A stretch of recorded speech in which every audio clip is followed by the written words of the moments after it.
Good morning. I think we're live. Welcome to another not an IAI News Live. I was just going live to tell you about an IAI News Live. Boy, I caught myself by surprise. Anyway, today is Tuesday, and at 12 o'clock Eastern, we're going to have an IAEI News Live event, and I'd love to see you there. Tomorrow is going to be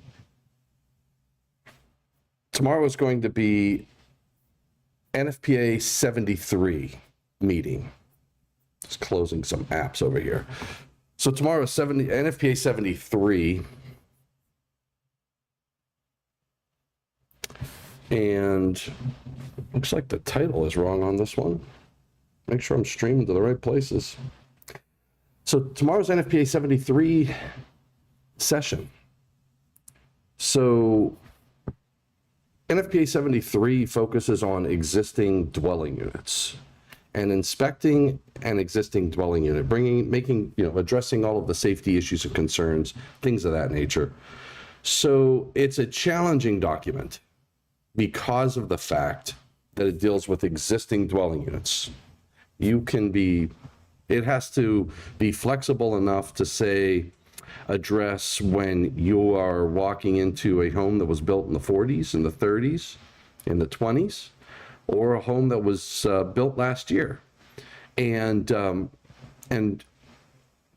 recognize the fact that we can't build a structure. We can't inspect a structure to the latest edition of the installation requirements, because many of the changes that you might have to employ would require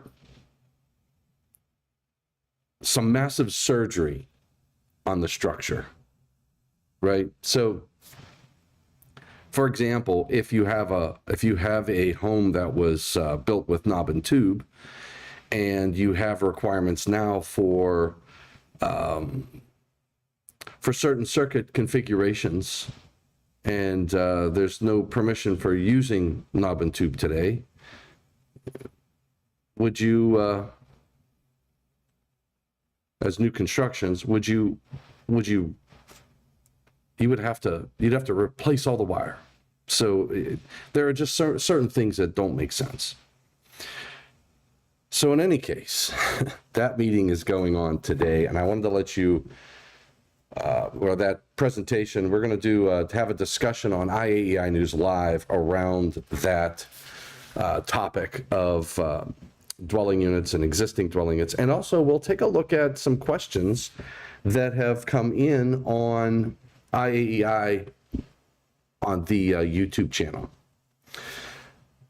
Which brings me to a good question is, let's take a look at some questions that maybe we've seen on this channel. All right, so EE Power joined in 7 hours ago and made a statement saying thanks for what we do here on our channel. So thank you, EE Power, for joining in and commenting. Appreciate that. We had a comment on the single line diagram. The single line diagram, in my opinion, is one of those documents. I'll call it an engineering technical document because it is. That basically lays out the power distribution system, and you think about who uses the who uses the one line diagram, or those individuals who are having to do maybe a coordination study, selective coordination study, short circuit study, or maybe you're trying to employ lockout tagout to establish an electrically safe work condition. The one line diagram is critical to your success. And I rarely see a one line diagram that's completely updated throughout the life of a facility, even in new construction. I don't know what your experience is. I'd love to hear from your words of experience, but the one line diagram, in my opinion, gets hey, Shinua Solomon, good morning and good afternoon to you too. Thanks for joining in. But we were just talking about the one-line diagram and how it, even in new construction, it'll get to a point, but we never get, I'm not going to say never. It's easy for some people to say, we're not going to do the as-builts, or maybe we'll do the as-builts later. You think maybe there are some really good intentions out there, but in my experience, the as-builts don't get done. So in any case, so PC Aaron S3 made a statement. He says, great video. I love the idea of having a physically isolated breaker or transformer integral breaker before the secondary panel. Oh, I know what this was. To reduce incident energy. I wonder what the cost of this plus the main lug only panel is versus a panel with a main breaker. Safety is almost always worth the cost increase. I just wonder if it could be justified across an entire facility.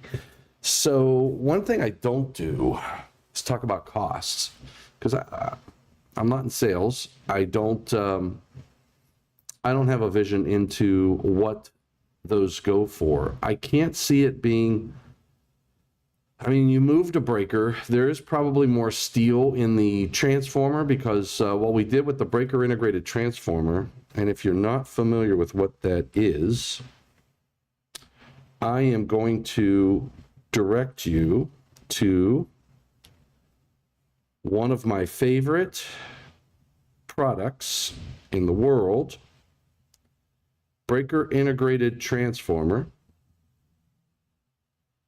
And if you just Google it, you'll see I've got a couple YouTube videos out there. There's Eaton has a few videos out there as well. I believe this was the Tech News. This was the one that I did. Let me see if I can bring this up. So give me a second. I'm doing a lot with the bandwidth here, so I'm not sure if I can get to this. Oh my goodness, this was an old video. I called it the best kept secret I think will save lives. It didn't quite go through, video, but I'm live. Oh my gosh, I have my microphone on Facebook as well. I tried to do something with the lighting. It was terrible. And it looks like the Facebook Live. Hey, you got to give, I mean, I tried. I mean, come on, right? Live for electrical safety. Solve some This issues, my, maybe Eaton with Tech Talks. code-related issues because of some. Let me try to get to the, there we go. Let me see if I can get to the slide in here. Yeah, so this was the secondary for this secondary. This was what we were talking about. We were taking for this secondary panel board. So if you're working in this panel board and you're doing justified energized work, or if you convey here, you know, again, if it's a service entrance, you got to call the utility to kill power. You may try to turn the breaker off here, but in reality, because of line-side propagation, because of that plasma cloud that can occur inside this equipment, you could go phase to phase to phase on the line side of that primary breaker, which would mean the only clearing time is based upon that primary overcurrent device on the primary of that transformer, because that's your next upstream overcurrent device, and that transformer is doing something to you. In this case, I have it shown as service entrance equipment, but it doesn't matter, really. If you think about the issue that you have in this case, from sizing this primary overcurrent device, you are increasing the size over the full load amps. You're not sizing it directly for the full load amps of the transformer. You're actually increasing it to a larger value. And the primary reason is on the line side. Primary reason, no pun intended, the primary reason is because of the inrush current of that transformer. And what happens. All right, so I got two things going on at the same time. I think you're hearing the presentation. I'm